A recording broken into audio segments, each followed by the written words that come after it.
Hello, my name is Colin, and in this episode of Let's Learn Blender, we'll be looking at creating parent-child relationships. In Blender, you can link or attach separate objects in your 3D scene by creating what is called a parent-child relationship or parent-child link, and that's what we'll be looking at in this video. This video is going to be divided into 3 sections. In the first section, we'll be looking at the basics of creating a parent-child link and why you would want to. We'll look at some problems that you might have in creating a parent-child link, how to turn off and on or disable a link permanently, and of course a few keyboard shortcuts for you in this section as well.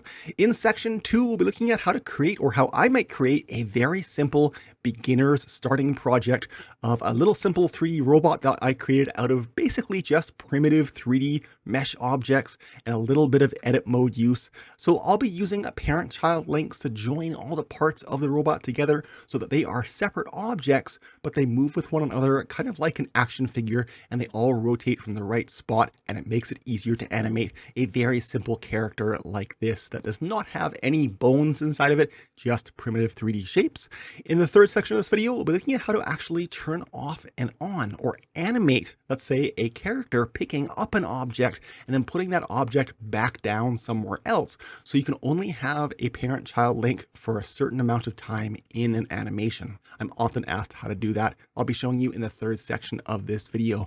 By the way, you can go ahead and jump around to any section of this video that you want, but let's go ahead and jump in. Of course, if you like this video or if you learned something in it, please go ahead and click on that like button below this video. It really helps out me and my channel, and it gets these videos more seen. And of course, if you want to see more videos like this one in either Blender or in the Godot game engine, click on that subscribe and the bell icon below. You know what to do. Let's go ahead and jump in. On my screen right now, I have a 3D model of a simple wooden children's car toy. And you can see here that this object, this toy, has 5 mesh objects. It has the main body of the car right there, as well as 4 separate wheel objects. Now, if I want to animate this car, let's say rolling in a straight line along the x-axis here in my scene, well, I wouldn't probably want to have to animate each object separately. Oops, I went ahead and moved that one by accident. I'll press Ctrl Z. I would probably just want to move the main object of the car, in other words, the car body, and I would want the wheels to stick to the car body. That's exactly what a parent-child relationship or link does. What I'll do is I'll press Ctrl Z on my keyboard a few times to undo any movement that I did. And I'm going to make the first wheel, I'll make the back left wheel of the car a child of the body of the car. So I'm making a child object which will stick to the parent object. How I do this is I'm going to select the child object, or the object I want to be the child first, and I'll hold Shift on my keyboard so I can select more things. I'll go ahead and select the car second. So I had the first one selected, I held Shift and I selected the second object. So I've selected the parent last, and I need to do it in that order. What I can do now is press Control P on my keyboard, Control P for parent, and I'm going to click on object. It brings up this set parent to menu. Object is what I want to click. So I'll click. Now that I've done that, you can see down in the left-hand side corner, there is a little last operation pop over down here. If I expand it out, you can see that it made an object, a child or a parent of another object. That's great. What does it actually do? Well, if I select my car body now, just the car body, and I move it, you can see the wheel sticks to the car body, its parent. Why does this matter? Well, if I want to animate the car moving along the red x-axis, that's probably going to be an animation only on the car body, but I want the wheels to stick with the car body. I probably also want to be able to animate the wheels spinning as the car body is moving along. And I can do that with this process. So I'll go ahead and press Ctrl Z. I'll go ahead and get it back to its original position. I'll select the next wheel, hold Shift, select the car body. You always select the child first and then the parent last. The parent last is the important part. And if you press Ctrl P on your keyboard and click on object, that does the job. So now if I select the body and move it up, you can see what happens. You don't have to do each individual child by itself. You can actually select multiple children as long as you select the parent last. So I'll go ahead and press Ctrl Z, get the car back down. I will select both wheels. So I'll select one wheel first, hold Shift, select the second wheel, keep holding Shift and select the car body last, Control P, object. There we go. If I select the car body and move it up, all 4 wheels are now children. How do I actually see if an object has a parent without actually just moving things to test them in my scene?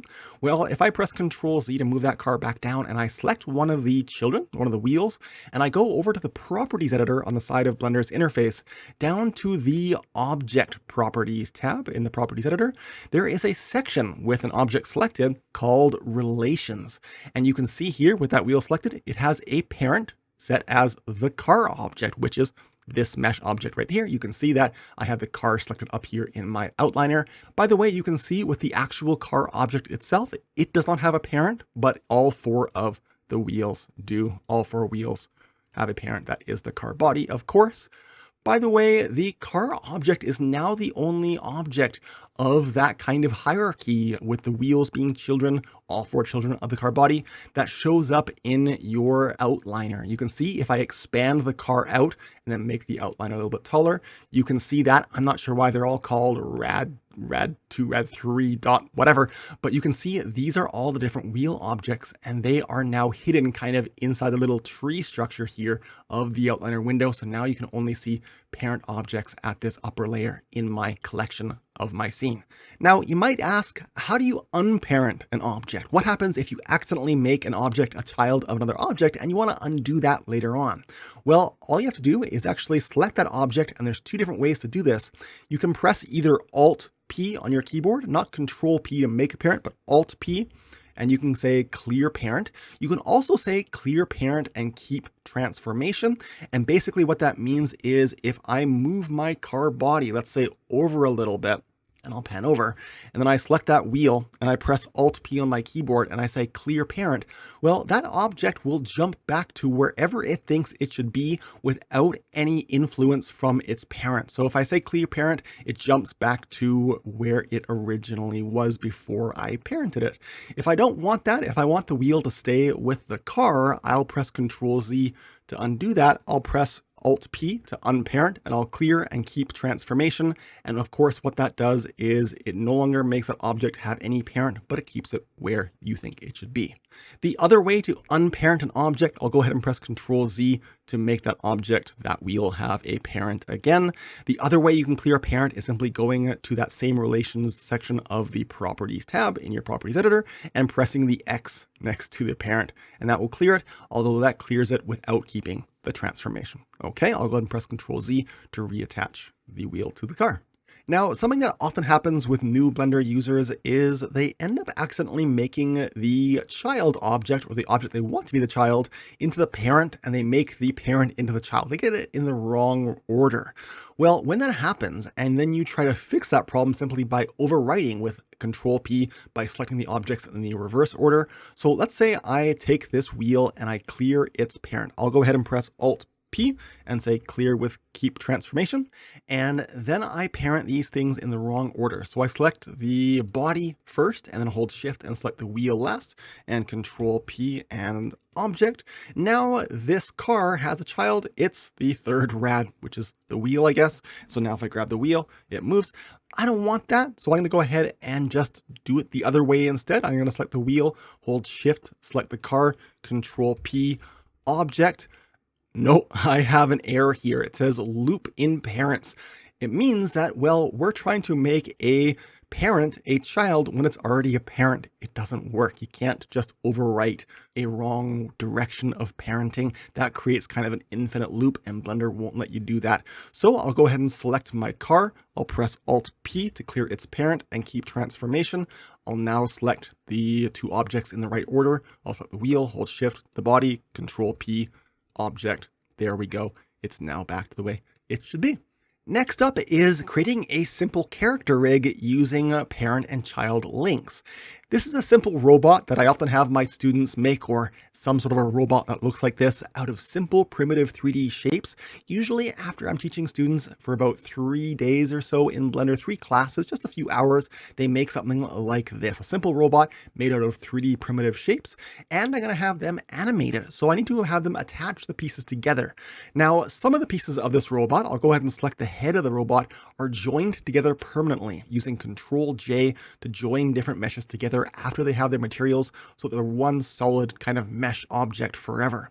But some of the objects are separate still because I want to be able to animate those objects rotating later on over time in an animation, like the little antennae on the top of the robot's head, like the head itself from the body, because maybe I want the head to turn in different directions to look different places during the animation. I want the arms to be able to be animated. Maybe I want to have some little subtle details like the fingers opening and closing, things like that. So they are all still separate objects, but you can see the body has lots of objects and it's kind of all grouped with Control J joined forever.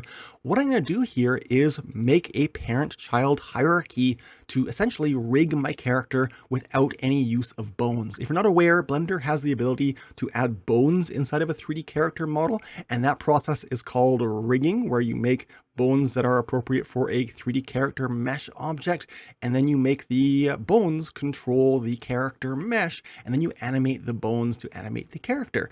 In this case, we're simplifying it. It's just simple mesh objects. I'll go ahead now and select all of the fingers on this character's right hand. I'll select that one, hold Shift, click and select them all, and I'll hold Shift and select the hand last because it'll be a parent of the fingers and thumb. I'll press Control P, set parent to object. Now I can make the hand, move around and the fingers follow the hand. Before I parent the hand to the arm, I'm actually going to join this arm with this elbow because I want this arm to rotate, to pivot around basically the middle of this little sphere. I put that sphere there for that reason. So I'm going to select this one and hold Shift and select this object and press Control J. Control J is join into one mesh object, even though the mesh will be made out of separate kind of islands or linked areas. It's still one mesh. And because I selected the sphere last, the origin of this now joined object is right in the middle of that sphere, which is great. So now I'll select this, hold Shift, select this, and Control P. I think you get the point. I'll click on Object. Last but not least, I will select this cylinder and I'll join it with the sphere that is the elbow. So I'll select that one last so I get its pivot point there, its origin. Control J. Now I'll parent the forearm, hold Shift and select the upper arm now and Control P, set parent to object. So now if I select the upper arm and double tap R, I can now rotate the whole arm, but this lower arm is still a separate object and the hand is still a separate object.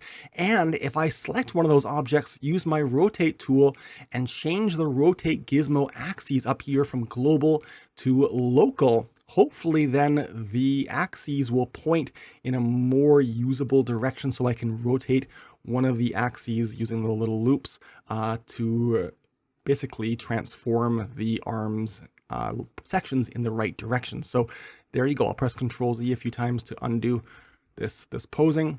And I'm going to lastly parent the arm to the shoulder. The shoulders need to get joined with the body, so I'll select them, Control J, but I'll select this arm, hold Shift, select the body now, and Control P and object. So hopefully you get the point here now. We have parent-child links basically creating, parent and child, and then grandparent and child and grandparent and great-grandchildren in a hierarchy. I'm going to go ahead and speed this part of the video up. I'm going to do the other arm of the robot really quick.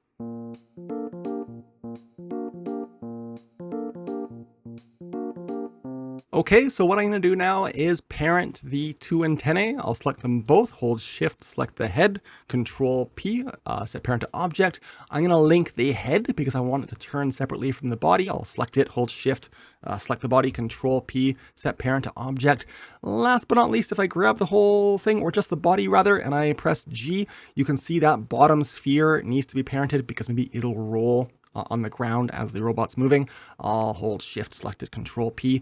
Lastly are the little pupils. What I'm going to do actually is join them together first because I don't need the robot to go cross-eyed or anything like that. So I'll press Control J on my keyboard and now they are one mesh object. I should probably fix the origin of those two joined objects to be right in the center of the two. So I'll go with the eye pupil selected up to object, set origin to geometry. And now I'm setting the origin of that mesh to the middle of the geometry essentially. So There we go. So now I'll select them, hold shift, select the head, and control P, set parent to object. And what I can do is I can press N to bring up my side properties panel where I can actually lock one of the axes. If I go up to the item tab in this side N properties panel, which you can also click this little tiny little arrow to expand out as well. What I'll do here is I know that I don't want to move the eyeballs on the Y axis. So I'm going to lock that axis. So now, especially if I'm using not global transform gizmos, if I change this to local, you can see that the Y axis, the green one, points into the middle of the head. I don't want to move the pupils into the middle of the head, so I've locked it. And these three values represent local directions, I believe. I think that's how it works. So now if I've locked the local location, if I tap G on my keyboard, I cannot move the pupils into the head, even if I try. I'll tap G from the side. Yeah, it only lets me slide them around in the right two directions. And because they're parented, I believe now, if I tap R and then Z to rotate the head and tap G, well, it still keeps it to the right surface, which is nice. So am I done here? I'll tap G with the body selected. Yes, I can move my whole robot by grabbing the body, but I can still animate the different parts RR separately and pose it in the way that I want if it's not too hard to do from the angle that I'm looking at my scene from. There we go. In the last section of this video, I want to actually show you how you can animate or turn off and on over time a parent-child link. If I were to say want to animate this robot picking up this red ball on a table or something like that in front of it, and then pick the ball up and then reach over and put the ball down somewhere else, that would be quite tricky because when you create a parent-child link, normally it's forever. And so the object will stick to its parent for the entire scene, and you can't turn that off and on. So how do we do this? Well, if I select the ball, which obviously I want to have as a child to, let's say, the palm or the hand of my robot when it reaches down, just as it touches the ball, I want it to become a child of that hand mesh object, or the hand bone if you're using an armature inside of Blender. I want to be a child of that hand for a certain amount of time, only during, let's say, frame 40 and frame 80 as the ball is being picked up before it's being put back down. How do you do that? Well, you don't use normal parenting, you use what's called a child of constraint, or at least you can use a child of constraint. If I select the ball in my case and I go over to the constraints tab and I add a constraint called the child of constraint, you can use this constraint, which is kind of like a modifier, but establishes a relationship between this object and another object, basically making the ball a child of whatever target you choose. In this case, I'll use my little picker here and click on the hand. Now the ball is a child of the hand. The great thing about this constraint is that you can change the influence, you can animate the influence, and you can turn it off or on, or to 0 or to 1.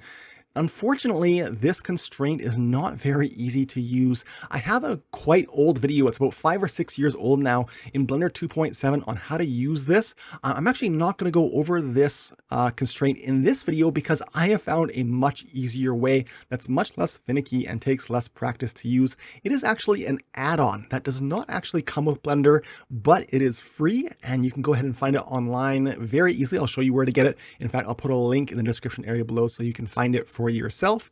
The add-on can be found at this webpage on GitHub. And if you're new to GitHub and you've never used it before, please do not be intimidated at all. This is a page. It's an add-on made by, I believe, Roman Volodin, and it's called Dynamic Parent, and it is incredibly easy to use. How do you install an add-on that you find online? Well, first of all, you have to trust it, but in this case, the add-on is open source, as is Blender, so you can, if you want to, and you can read the source code for yourself. In this case, I'm going to go on this page down to the link that says download the latest version. And when I click on that link, it not only lets me download a zip file that has the add-on in that zip file, it also lets you download the original source code if you want to take a look at that for yourself. In this case, I'm going to click on Dynamic Parent version 1.0.0.zip, and it will download that into my downloads folder. I've got my downloads folder Up here, I'm going to go ahead and simply right click and cut it and paste it onto my desktop to make it easier to find. So I'm going to right click and cut, and then I'll go and minimize Blender and go to my desktop, and I'll right click and paste. So I'm pasting this zip file here, and I'm not going to unzip it. Instead, back in Blender, I'll go back to that copy of Blender I have open, and I'm going to go into Blender's preferences and install the add-on directly from that zip. So edit and preferences right there. I'm going to go down to the add-ons tab on the side, and I can simply install from a zip file by clicking this install button. I'll click it and I'll go to my desktop where I have that zip file right here. I'll select the zip file and then click on install add-on.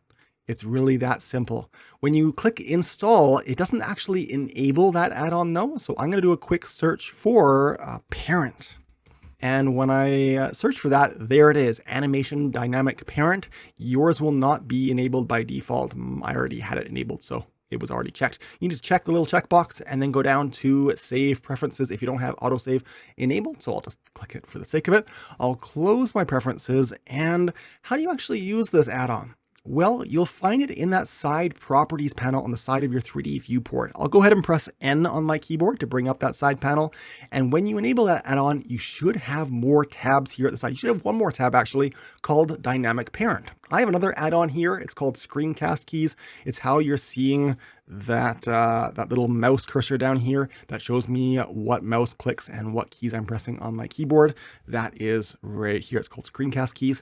You will have this one now, Dynamic Parent. And it only has 2 buttons and a clear. And how you use this is, well, first of all, I don't want to have any child of constraint on that ball. So I'm going to get rid of the child of constraint. This add-on actually uses the child of constraint and it makes its own keyframes, and you can go ahead and examine them as you wish. But essentially what I'm going to do here, and I'll speed this part of the video up, is I'm going to animate the hand going down and picking up the ball and then moving over the hand and then putting the hand back down and letting go of the ball. Now, if you have not learned how to do animation yet in Blender, well, I've got a tutorial in Blender 2.8, which is basically, in most aspects, pretty darn close, if not identical to the version of Blender that you're seeing on your screen that I'm using right now. I made that video and I think it's a very complete video, so I didn't see a point of redoing a tutorial in animation for this Let's Learn Blender series until much later when that older video becomes a little bit more out of date. I think it's a great one. Go ahead and check it out. I'll put a link to it on the screen right now, and I'll put a link to it down in the description area below if you're not sure how to animate. In this case, I'm going to speed this part of the video up. I'm going to animate without actually doing any turning of any parenting off or on the ball, and I'll show you the animation of just the hand motion in just a moment.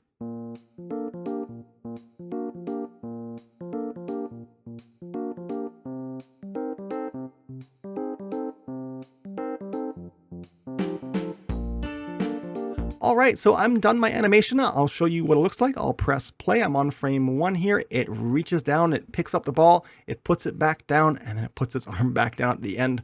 You can see here that if I pause it and I scrub through, the arm starts up here. It goes up a little bit in anticipation. It goes down, and there's a few frames here where the hand is totally still, where I'm going to animate that parent-child link so the ball will be attached to the hand during this time. It will then follow the hand up. The ball will be stuck to the palm of the hand. It'll then travel back down, where we'll then deactivate or unparent the ball from the hand during this 66 to 68 still period right here between those 2 keyframes. And then the hand travels back up and then it goes down next to the robot's side. So here we have this simple animation. What I'll do now is I'm going to select the hand and the ball in the opposite order that you might think during this first period where we want the parenting to happen. So I'm going to go to frame 30 to 33. I'll go to frame 30. I'm going to select the hand first. This is backwards from how you normally parent. I'm going to hold shift. I'm going to select the ball. Now in this dynamic parent tab that I found under the N properties panel, I'm going to press create. Now again, I have the hand selected first and I'm holding shift to select the ball last. I can now press create. When I do that, we should get a new kind of row on our timeline. It is the sphere 6 action right here. And if I collapse these sections here you can see, or you should be able to see. I believe it's actually under sphere 6 action. In my case, if I scroll down to the bottom, not only am I making keyframes for the location, rotation, and scale of the object that will be a child of the other object, it's actually animating the influence of the child of constraint that it created. I did not create this child of constraint. It happened when I pressed create. So that's the beginning. If I scrub through, it's not a child of the hand yet. If I go later on, aha, it's attached. And if I go to frame 66 to 68, is it on the floor? Do I need to adjust my animation at all? It's pretty good. If I needed to adjust things, I might want to select my arm and maybe use my rotate tool, and I might move the arm up or down a little bit to make it right, maybe just like that. And then I might want to select that keyframe and Shift D to duplicate it on my keyboard. And that way I can have a still section again with the 2 modified frames. So now that the ball's in the right spot, I'm going to unparent the ball. How do I do that? Well, if I select the ball and I press disable, it's really that simple. It'll create those same or the opposite or mirrored keyframes down here with the influence and all of the transformation keyframes as well. So now if I scrub later on, the hand is now detached. It's really that simple. Create and then disable with that child object selected. At first, we had to select the hand and hold shift and then the child for this first one. But here we could just select the child and press disable. It's that simple. So now if I zoom out a little bit and scrub through, in fact, I will press play. We'll see the hand reaches down, picks up the ball, lifts it, puts it back down, and it just works. So that's how you animate a parent-child link using the Dynamic Parent add-on. It's great. It's free. You can install it for yourself and try this, of course, for yourself. You might be able to dissect how you use this child of constraint to do this process manually without the add-on. Again, I have that older Blender 2.7 video if you want to check that out. But that will be it for this video on creating parent-child links and animating a parent-child link. As always, my name is Colin, and again, thank you so much for watching this video. Of course, if you like this video or if you learned something in it, please go ahead and click on that like button of this video. It really helps out me and my channel, and it gets these videos more seen. If you want to see more videos like this one in either Blender or in the Godot game engine, click on that subscribe button and the bell icon below as always. Check out my Facebook page and my Instagram page. In those 2 places, I post sneak peeks and previews of what I'm working on next, and it's where I talk to you guys the most outside of here on YouTube. That'll be it for this one. Thanks again for watching. I'll see you in the next one. Bye-bye.